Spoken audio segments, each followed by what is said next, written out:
안녕하십니까, 김주성입니다. 안식일학교 교과 제6과 제목은 하나님의 공의로운 사랑입니다. 2월 2일 일요일 교과 제목은 사랑과 공의입니다. 성경에서 사랑과 공의는 서로 불가분의 관계입니다. 진정한 사랑은 공의롭고 공의는 오직 사랑 안에서 집행됩니다. 우리는 종종 사랑과 공의 이 두 개념을 함께 놓고 생각하지 않는 경향이 있는데, 그 이유는 인간 사회에서 사랑과 공의가 심각하게 훼손되어 있기 때문입니다. 다음 나오는 성경절들에서 하나님의 공의에 관하여 어떤 교훈을 주는지 살펴보겠습니다. 먼저 시편 33편 5절을 봅니다. 그는 공의와 정의를 사랑하심이요 세상에는 여호와의 인자하심이 충만하도다. 이사야 61장 8절을 봅니다. 무릇 나 여호와는 정의를 사랑하며 불의의 강탈을 미워하여 성실히 그들에게 갚아주고 그들과 영원한 언약을 맺을 것이라.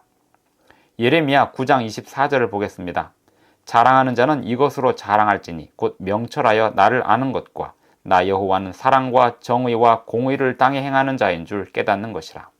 나는 이 일을 기뻐하노라. 여호와의 말씀이니라. 시편 85편 10절을 봅니다. 인애와 진리가 같이 만나고 의와 화평이 서로 입맞추었으며. 시편 89편 14절을 봅니다. 공의와 정의가 주의 보좌의 기초라. 인자함과 진실함이 주 앞에 있나이다. 이상의 구절들은 하나님이 공의를 사랑하신다고 선언합니다. 성경에서 사랑과 공의 개념은 뗄 수 없는 관계입니다. 하나님의 사랑과 공의는 함께합니다. 그리고 하나님은 의와 공의가 세상에서 이루어지기를 진정으로 바라십니다. 그러므로 선지자들은 끊임없이 모든 종류의 불공정과 불의한 법들과 거짓 저울에 대해서, 그리고 가난한 이들이나 과부들이나 연약한 자들을 학대하거나 불의하게 그들에게 대하는 모든 태도를 규탄합니다. 사람들이 여러 가지 악과 불공정을 저질러도 하나님은 끊임없이 사랑과 정의와 공의를 땅에 행하는 분이십니다. 성경 전체를 보면 하나님께 온전히 신실한 사람들은 거룩한 심판을 기대합니다. 왜냐하면 악을 행하는 사람들과 압제자들에게 심판하고 정의가 바로 서며 불의와 억압의 희생자들을 구원하기 때문입니다. 사실 의와 정의는 하나님 정부의 기초입니다. 하나님 사랑의 정부는 의롭고 정의롭습니다. 이 세상의 타락한 정부가 개인의 이익과 권력을 추구하느라 벌이는 불공정한 것과는 완전히 다릅니다. 하나님 안에서 인애와 진리가 같이 만나고 의와 화평이 서로 입맞추게 됩니다. 하나님은 우리에게 무엇을 기대하시는지 분명히 하십니다. 미가 6장 8절을 봅니다. 사람아, 주께서 선한 것이 무엇임을 내게 보이셨나니 여호와께서 내게 구하시는 것은 오직 정의를 행하며 인자를 사랑하며 겸손하게 내 하나님과 함께 행하는 것이 아니냐. 우리가 반영해야 할 하나님의 성품이 있다면 그것은 사랑에서 나오는 정의와 자비일 것입니다. 그것이 우리가 반영하는 하나님의 성품의 내용의 중심이 되어야 합니다. 시대의 소망 762쪽의 글을 봅니다. 하나님의 사랑은 그분의 자비에 못지않게 공의에도 표현되어 있다. 공의는 그분의 보좌의 초석이며 그분의 사랑의 열매이다. 진리와 공의로부터 자비를 분리시키려는 것이 사탄의 목적이다. 사탄은 하나님의 율법의 의가 평화의 적이 된다는 것을 밝혀보려고 애써왔다. 그러나 하나님의 계획에는 이것들이 서로 분리될 수 없도록 단단히 결합되어 있으므로 전자는 후자 없이 존재할 수 없다는 사실을 그리스도께서 보여주셨다.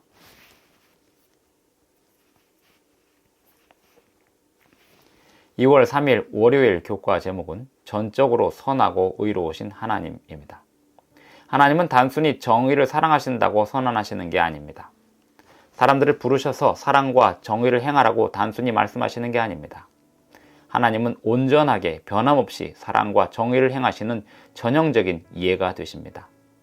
성경은 하나님이 온전히 거룩하시고 신실하시고 의로우시며 사랑이시라고 말합니다. 하나님만이 항상 사랑을 행하시고 의로우시고 정의로우십니다. 하나님은 결코 흠이 없으시고 실수가 없으십니다. 하나님의 신실하심과 의로우심에 대해서 다음에 나오는 성경절이 무엇을 말하는지 찾아서 읽어보겠습니다.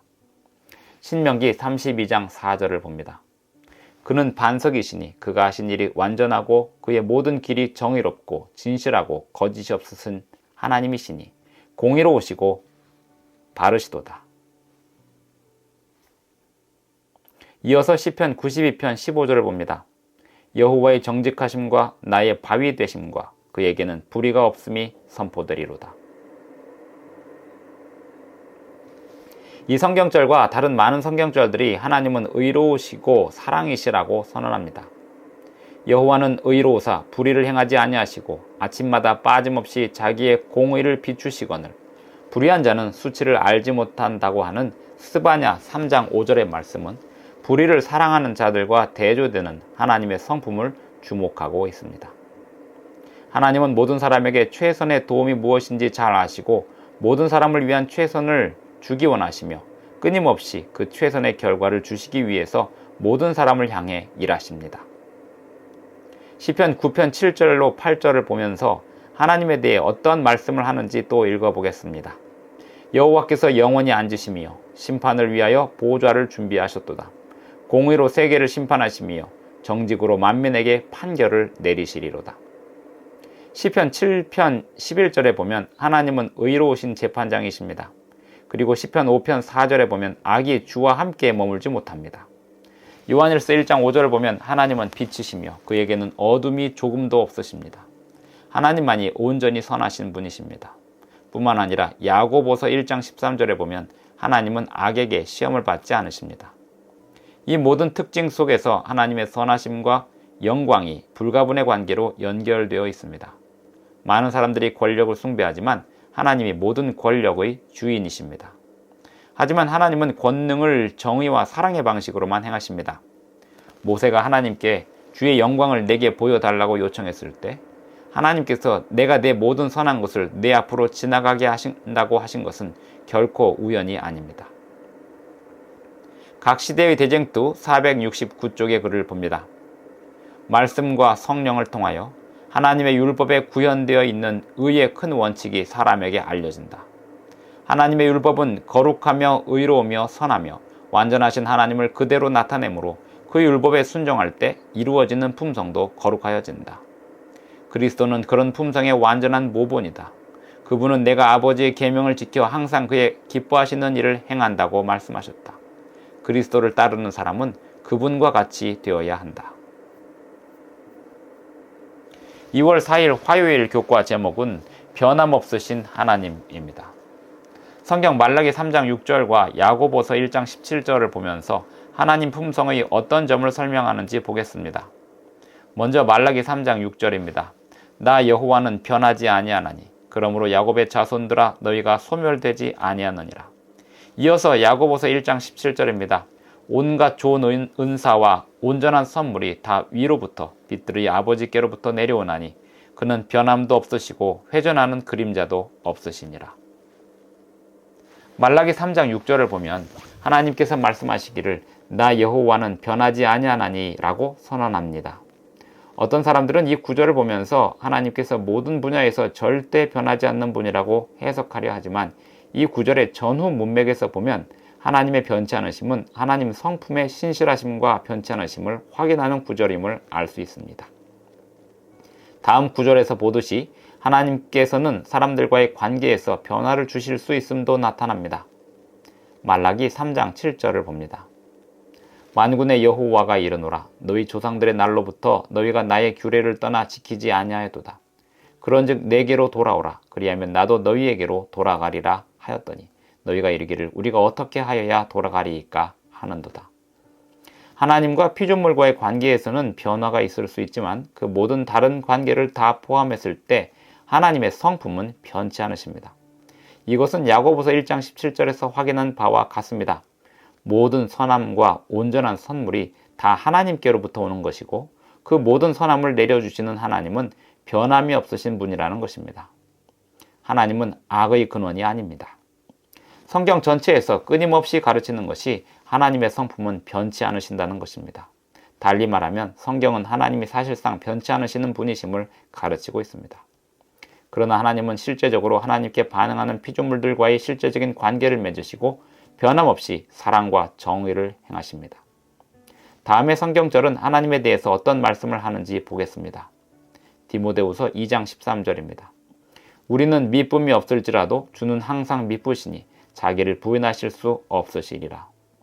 디도서 1장 2절을 봅니다. 영생의 소망을 위함이라. 이 영생은 거짓이 없으신 하나님이 영원전부터 약속하신 것인데. 히브리서 6장 17절 18절을 봅니다. 하나님은 약속을 기업으로 받는 자들에게 그 뜻이 변하지 아니함을 충분히 나타내시려고 그 일을 맹세로 보증하셨나니. 이는 하나님이 거짓말을 하실 수 없는 이 두 가지 변하지 못할 사실로 말미암아 앞에 있는 소망을 얻으려고 피난처를 찾은 우리에게 큰 안위를 받게 하려 하심이라. 하나님은 결코 거짓이 없으신 분이고 당신께서 하신 맹세를 반드시 이루시는 분입니다. 하나님의 약속들은 반드시 이루어집니다. 하나님은 그리스도 안에서 우리를 위해 자신을 십자가에 기꺼이 내어주신 분임을 우리는 확신할 수 있습니다. 하나님은 우리가 의구심 없이 믿을 수 있기에 우리는 미래를 향한 소망과 확신을 가질 수 있습니다. 왜냐하면 히브리서 13장 8절에서 기록된 것처럼 예수 그리스도는 어제나 오늘이나 영원토록 동일하시기 때문입니다. 부조와 선지자 33쪽의 글을 보겠습니다. 하나님은 사랑이시라. 그분의 본성과 그분의 율법은 사랑이다. 이것은 과거에도 그러하였고 미래에도 영원히 그러할 것이다. 그의 행하심이 예로부터 그러하시며 지존무상하시며 영원히 거하시는 분은 변치 않으신다. 그는 변함도 없으시고 회전하는 그림자도 없으시다. 창조력의 현현 하나하나는 모두 무한한 사랑의 표현이다. 하나님의 통치권에는 모든 피조물들에 대한 완전한 축복이 포함되어 있다. 2월 5일 수요일 교과 제목은 하나님의 뜻을 돌이키시다니입니다. 하나님의 뜻을 돌이키시기도 하시나요? 만약에 그렇다면 그것이 무엇을 의미할까요? 하나님의 성품은 결코 변치 않으심을 보았습니다.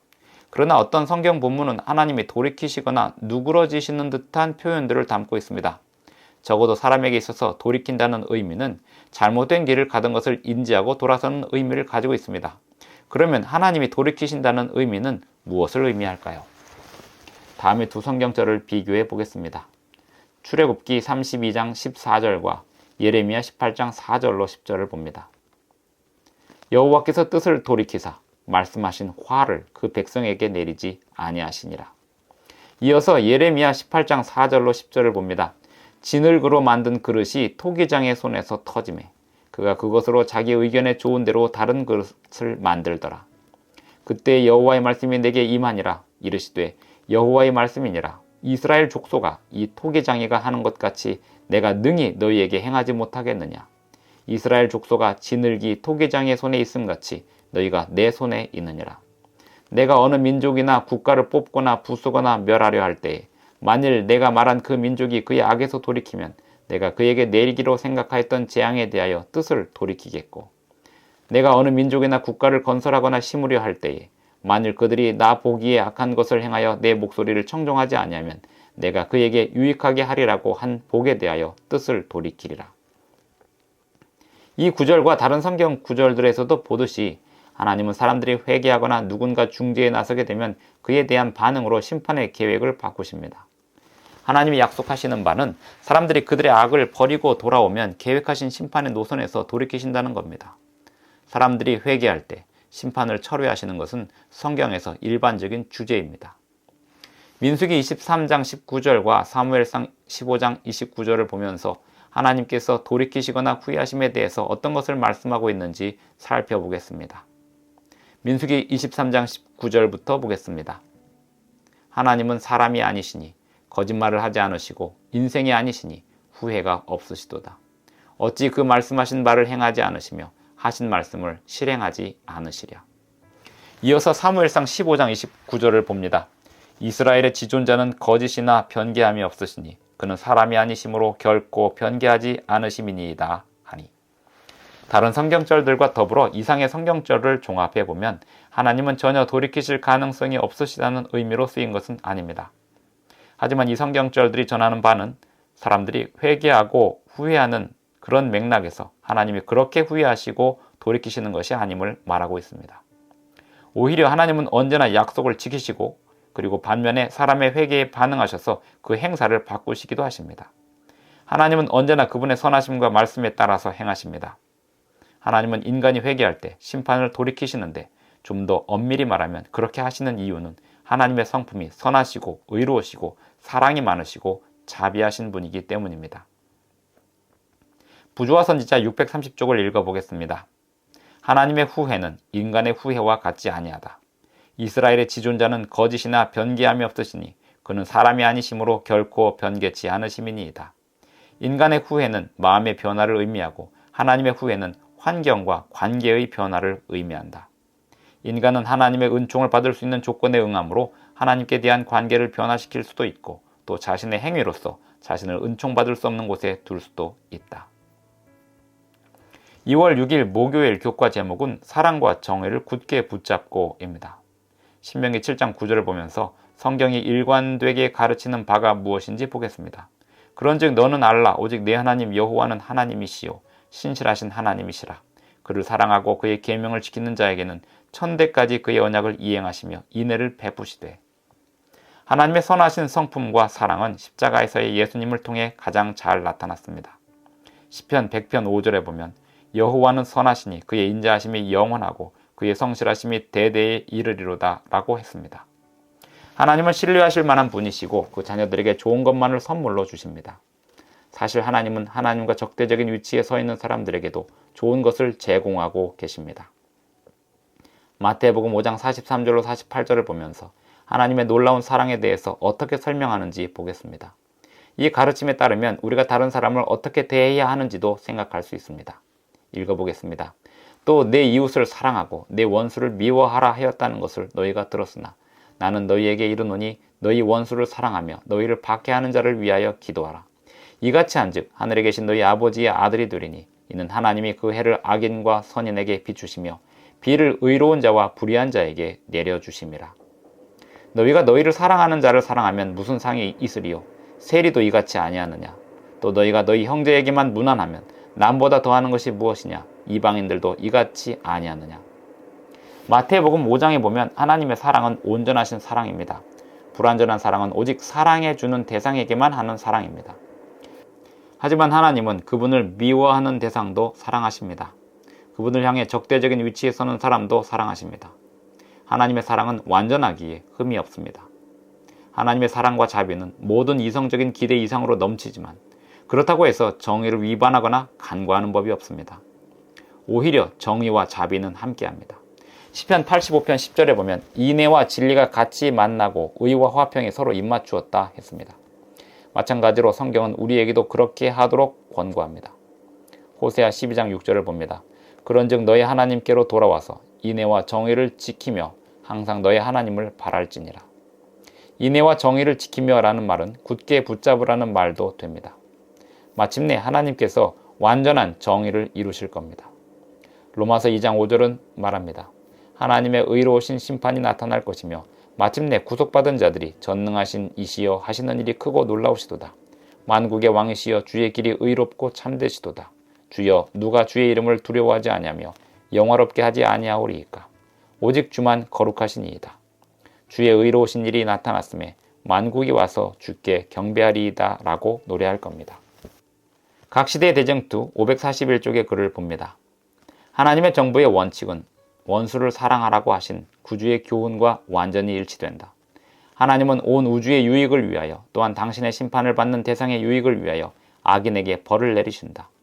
하나님께서는 당신 정부의 율법과 당신의 품성과 공의로움에 일치되게 그렇게 하실 수 있으시다면 사람들을 행복하게 해주실 것이다.